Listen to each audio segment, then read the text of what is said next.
Melitopol से बड़ी खबर है। मेलिटोपोल देखिए, battle of Melitopol, world war 3 का बारूदी गोल। मेलिटोपोल भी बड़ा इंपॉर्टेंट हो गया। कैसे? अब जो खबरें हम दिखाएंगे इनसे आपको पता चलेगा। मेलिटोपोल में यूक्रेन के अटैक की एक तस्वीर सामने आई है। मेलिटोपोल में यूक्रेन ने हाइमार्स से अटैक किया है। मेलिटोपोल में रूस की बैरक पर हमले का दावा। ये हाइमार्स से मेलिटोपोल के अटैक का बहुत मायने है, ये हम समझेंगे। अगर रूस के अंदर घुसकर अमेरिकी वेपन से यूक्रेन मार रहा है तो इसका क्या मतलब है? क्या ये वॉर अब धीरे धीरे और इंटेंस होती जा रही है? मेलिटोपोल से जुड़ी एक और बड़ी खबर आपको दिखाते हैं। मेलिटोपोल हमले पर रूस का बहुत बड़ा आरोप। यूक्रेन ने मेलिटोपोल में हॉलिडे कैंप को निशाना बनाया।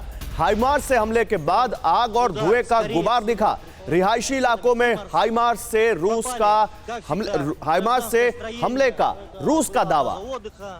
ये मेलिटोपोल जो कि यहां पर जिसके ऊपर निशाना यूक्रेन बना रहा है और रूस कह रहा है कि हॉलिडे कैंप पर अटैक किया, हाइमार्स से अटैक किया, ये क्या इस वॉर को और आगे बढ़ाएगा?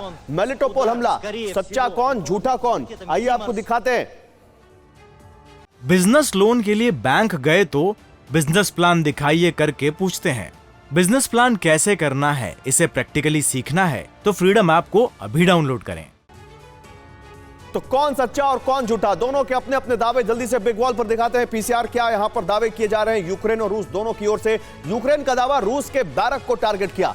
रूस का दावा रिहायशी इलाके में हाइमार्स से हमला किया, यानी वो कह रहे हैं कि हमने मिलिट्री इंफ्रास्ट्रक्चर पर निशाना बनाया, मिलिट्री टारगेट किया, और वो कह रहे हैं कि नहीं, ये सिविलियन टारगेट था। यूक्रेन कह रहा है कि मेलिटोपोल में रूसी ठिकाने हमने ध्वस्त किए। रूस का दावा 2 मिसाइल इंटरसेप्ट, बाकी 4 से तबाही यहां पर की गई, यानी 2 हमने बचा ली लेकिन 4 नहीं बचा पाई। यूक्रेन शनिवार रात रूसी फोर्स पर हमने हमला किया। रूस का दावा 2 नागरिकों की मौत और कई निर्दोष इसमें घायल हुए हैं। मेलिटोपोल पर जो हमला हुआ है ये यहां दावा किया गया। लेकिन सच और सवाल, ये 2 चीजें हम आपके सामने रखते हैं। सच, मेलिटोपोल में हाइमार्स का इस्तेमाल हुआ है। सवाल, क्या अमेरिका को इस बात की चिंता नहीं है कि उसके हथियार से डायरेक्ट अब रूस में हमला किया जा रहा है? सच, रूस में घुसकर हाइमार्स का इस्तेमाल हुआ है। सवाल, क्या अमेरिका यूक्रेन को नहीं रोकेगा, और नहीं रोकेगा तो रूस इसका रिपरकशन क्या होगा, रूस क्या करेगा? सच, रूस में स्ट्राइक पर पेंटागन का ग्रीन सिग्नल ऐसा दिखता है। क्या अमेरिका को लगता है कि रूस युद्ध को बड़ा नहीं करेगा और इसीलिए उसने ग्रीन सिग्नल दिया यूक्रेन को अपने हथियार से रूस के अंदर अटैक करने को? सच, पोलैंड मोल्डोवा में गिरी है यूक्रेनी मिसाइल। क्या अमेरिका को लगता है कि अब रूस वर्सेस नेटो नहीं होगा और इसीलिए अब यूक्रेन को ग्रीन सिग्नल है हाइमार्स से रूस के अंदर जाने को और हमले को लेकर? मनीष झा के पास चलते हैं। मनीष, आप मॉस्को में हैं। अब मेलिटोपोल या कहें रूस के अंदर अटैक हो रहे हैं। हाइमार्स जो कि अमेरिका का यूक्रेन को दिया गया वेपन है उससे अटैक हो रहे हैं। क्रीमिया में ऐसी छोटी मोटी खबरें आ ही रही हैं। क्या ये वॉर अब रूस को भी, रूस की जमीन पर भी अब जा रही है? और रूस के अंदर क्या रिएक्शन है इसको लेकर? रूस कह रहा है कि सिविलियंस की भी मौत हुई है।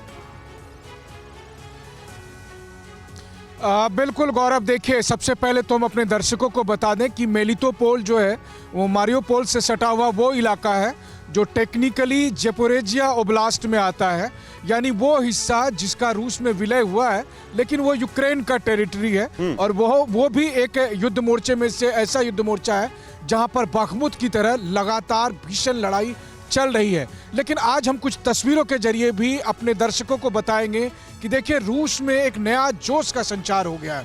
आखिर क्या वो संजीवनी बूटी है, वो मेरे चारों तरफ आप देख सकते हैं।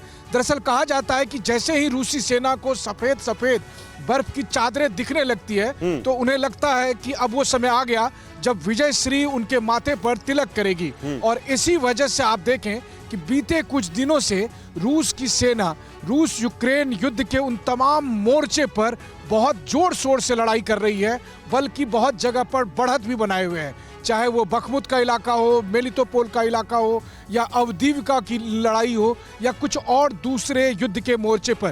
क्योंकि इन तस्वीरों को जब आप देख रहे हैं तो ये दरअसल रूसी सेना को इस आत्मगौरव का एहसास दिलाती है कि जब जब ऐसी बर्फ गिरती है और जब जब इन बर्फ में रूस की सेना लड़ती है तो रूस हमेशा विजयश्री को वरण करता है, फिर चाहे वो नेपोलियन के साथ भी लड़ाई हो या हिटलर के साथ भी लड़ाई हो। और इसीलिए रूसी सेना को, और खास करके उस सेना के उस हिस्से को जहां पर नई भर्तियों के बाद रूस को अब क्या नई सेना लड़ाई कर रही है, मनीष, क्या एडवांटेज होगी? मेलिटोपोल हो, बखमुत हो या फिर यूडोनेस्क, लुहांस्क यूक्रेन के अंदर? देखिए बिल्कुल, क्योंकि इसी सर्दियों का पुतिन को इंतजार था, रूस की सेना को इंतजार था, और इन्हीं सर्दियों में, इन्हीं बर्फबारी के बीच में रूस की नई सेना जब युद्ध के मोर्चे पर है, तो इस वक्त क्रेमलिन ने उन्हें तमाम तरह के संसाधन दे दिए हैं। उनके पास भारी आर्टिलरी है और साथ ही साथ हवाई हमले के जरिए उन्हें लगातार सपोर्ट हासिल है। वहीं दूसरी तरफ यूक्रेन की सेना को इस ठंड में दोहरी चुनौतियों का सामना करना पड़ रहा है। उन्हें सप्लाई चेन की दिक्कतें आ रही है, और दूसरी बात, यूक्रेन की सेना भी मानसिक तौर पर यह मानती है कि सर्दियों में होने वाली हर लड़ाई में रूस को एक मनोवैज्ञानिक बढ़त मिल जाता है। और इसीलिए आप देखिए कि इस वक्त जो लड़ाई हो रही है उसमें रूस की सेना को लगातार उन युद्ध के मोर्चे पर बढ़त हासिल हो रही है। का वर्जन दे दिया जरा। बिजनेस लोन के लिए बैंक गए तो बिजनेस प्लान दिखाइए करके पूछते हैं। बिजनेस प्लान कैसे करना है, इसे प्रैक्टिकली सीखना है तो फ्रीडम ऐप को अभी डाउनलोड करें।